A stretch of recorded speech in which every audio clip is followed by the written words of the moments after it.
Bonjour, je vais faire une révision sur le chapitre 5 sur les chaleurs molaires.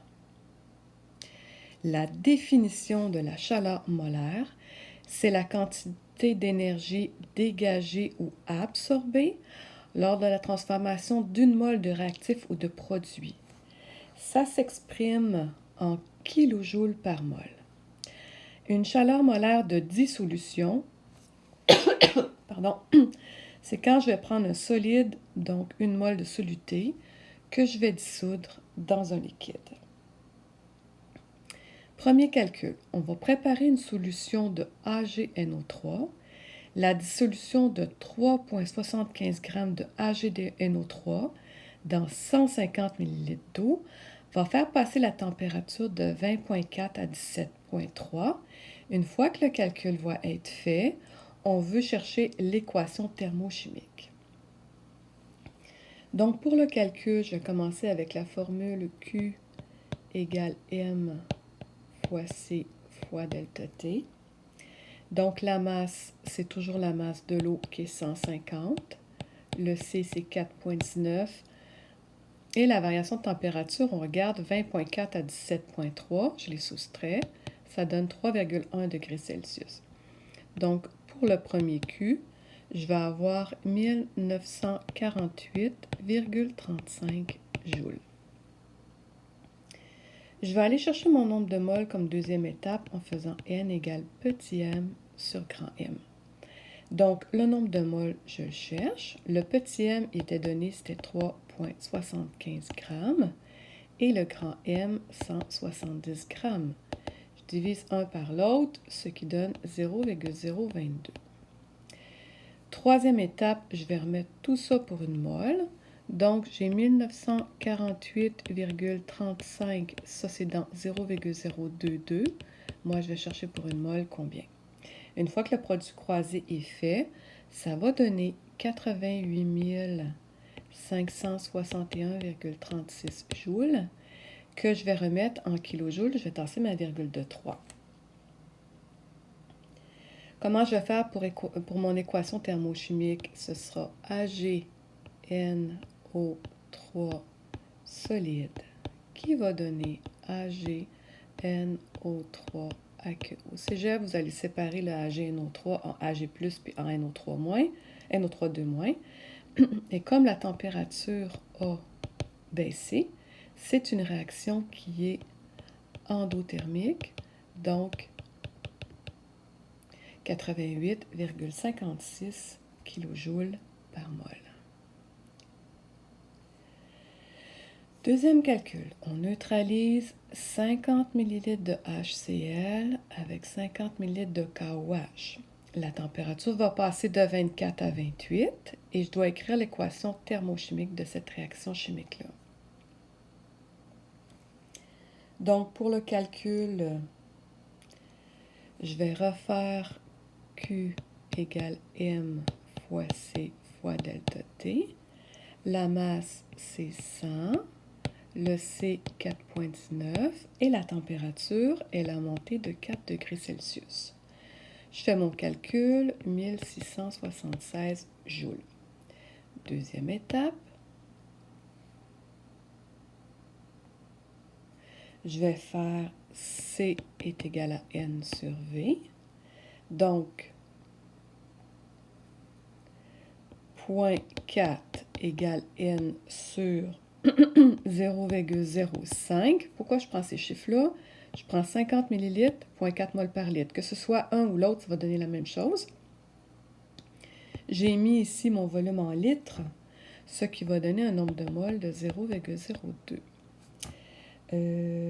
J'avais déjà mon calcul ici en haut, donc troisième étape, je remets tout ça pour une mole. 1676 joules, c'est affreux, hein? C'est dans 0,02 mol. Moi, je vais chercher pour une mole combien? Je fais mon calcul, blablabla. Bla, bla. J'arrive à 83 800 joules. Je vais le mettre en kilojoules, 83,8 kilojoules. Pour placer l'équation chimique, alors je reviens. j'ai mélangé du HCl avec du KOH. Donc, j'ai HCl aqueux plus KOH aqueux qui va donner, ça fait KCl aqueux plus H2O. Il peut être liquide ou aqueux. Et le delta H est de moins 83,8 kJ puisque la température est là augmentée. Selon l'équation suivante, c'est très important de voir que j'ai 70,5 kJ chaque fois que j'ai une mole de NH3. On fait dissoudre 2,4 g de NH3 dans un calorimètre qui contient 200 ml d'eau à une température de 19 et nous, on cherche la température finale. Donc, quand je vais faire mon calcul, premièrement, je vais aller chercher mon nombre de moles en faisant N égale petit m sur grand M. Donc, le nombre de moles, je ne le connais pas. J'ai 2,4 g de NH3 et la masse molaire du NH3, 17 g.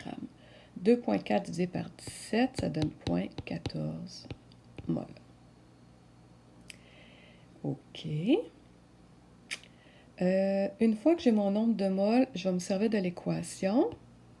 J'avais 70,5 kJ chaque fois que j'avais une mole. Donc, moi, si j'ai 0,14 mol, qu'est-ce que ça va donner? Ça va donner 9,87 kJ ou 9870 joules. Donc, je continue ici. Je vais faire Q égale M fois C fois delta T, 9870. La masse était donnée dans l'énoncé du problème, c'était 200 ml, 4,19 et je cherche delta T. J'isole mon delta T qui me donne 11,78 degrés Celsius. Une fois que j'ai mon 11,70, on revient. C'est une réaction exothermique parce que c'était dans les produits. Alors, je vais l'additionner aux 19 degrés Celsius de départ, ce qui donne 30,78 degrés Celsius.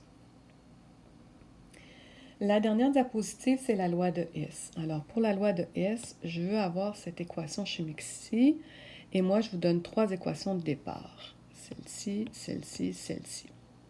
Alors, le truc, c'est quoi? C'est sûr qu'il faut que je le place de la même façon. C3H8 doit être à gauche de l'équation. Donc, la première qui est ici, pardon, elle, je vais l'inverser. La deuxième qui est ici, si je la regarde, j'ai 3 CO2, j'en ai juste un. Je vais la multiplier par 3. Et celle-ci, j'ai 4 H2O, j'en ai juste un. Je vais la multiplier par 4. Alors, admettons que je fais tout ça ici. Donc, la première, je l'inversais. Ça faisait C3H8 qui donne 3C plus 4H2. Le delta H, si je l'inverse, va devenir positif parce que là, il se retrouve à être négatif, 104,7 kJ. La deuxième équation, on a dit qu'on faisait fois 3. 3C plus 3O2 qui va donner 3 CO2. Pardon. Et mon delta H va être négatif fois 3, 1180,5 kJ. Troisième équation, je multiplie par 4. Alors, je fais 4H2 plus 4 fois 1 demi O2, ça fait 2 O2, qui va donner 4H2O. Et mon delta H va être égal à moins 967,2 parce que j'ai fait fois 4. J'enlève 4H2, j'enlève 4H2, j'enlève 3C, j'enlève 3C. Il reste C3H8 plus 5O2 qui va donner 3CO2 plus 4H2O. Et j'utilise le calcul final qui va donner moins 2043 kJ. Alors voilà, j'espère que vous aviez bien compris. Merci beaucoup. Au revoir.